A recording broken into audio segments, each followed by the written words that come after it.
my name is Angel A. Hi everyone, my name is Canada Santa Ana. And I'm Fanny Peter Mucha. So we're here in front of you to perform the whole fried chicken with pineapple chunks. Of course, Del Monte pineapple tidbits. Del Monte kitchen mix. So these are the ingredients. Of course, don't forget the whole chicken. This is a very important. And then the spices.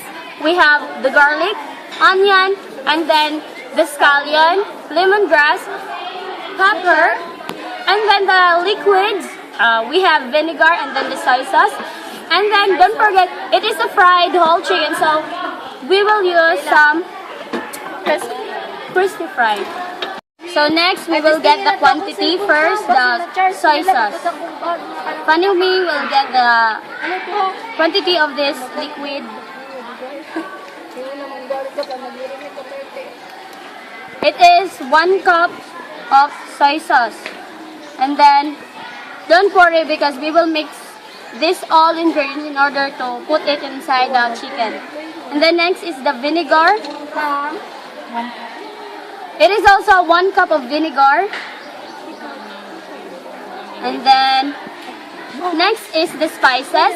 We have the onion and then the garlic. So you will mix it all in this mixture.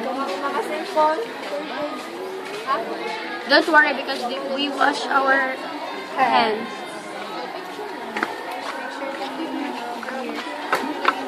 And then the pepper.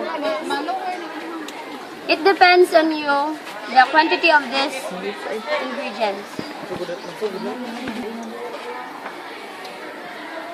And then mix it well with the use of any tools in the kitchen.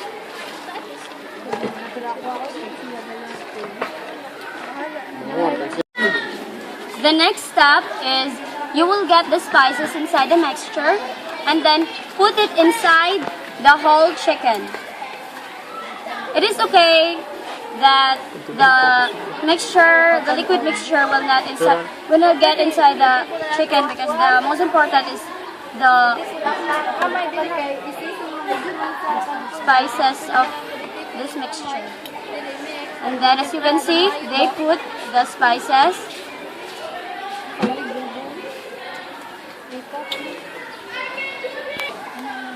So we decided to put some liquid mixture inside the chicken in order to have taste, to have the tender of the chicken.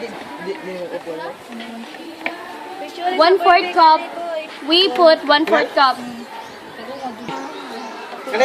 Next is put the leaves, the lemongrass leaves. Make sure that you put all inside.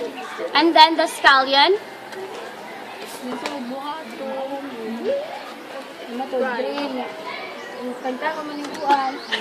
Put the whole chicken inside water and then wait if it is boiled. Next, after boiling the chicken, get it using this tool. And then put it in a bowl. Next, pour crispy fry inside a bowl. And then put the crispy fry in the chicken in order to make it crispy and frying and make a delicious all fried chicken. No. Next is heat the pan and then put the oil. Excuse me.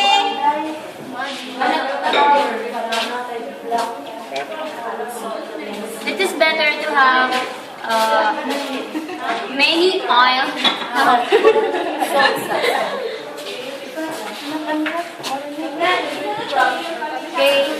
In a plenty amount of oil, put the chicken, the whole chicken, and then fry it.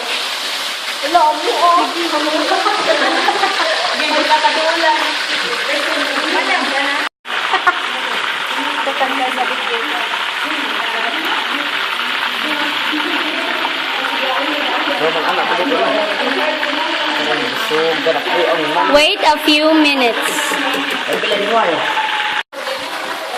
na-post no. Ayaw pa din.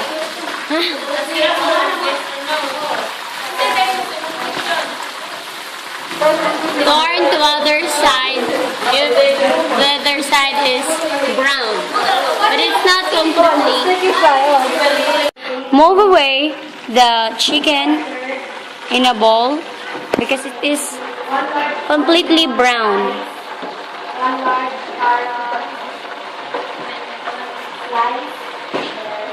And then turn off the stove.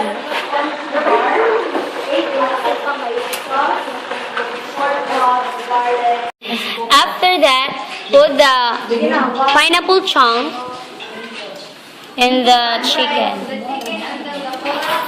Light brown about 30 minutes per side.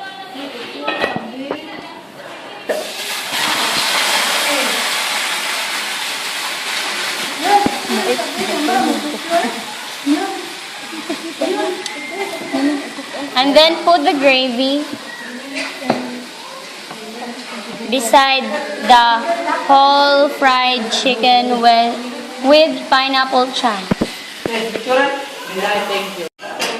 Presenting the finished product, the whole fried chicken with pineapple chunks.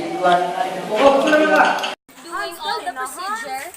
This is our finished product. This is the whole fried chicken with pineapple chunks. Thank you.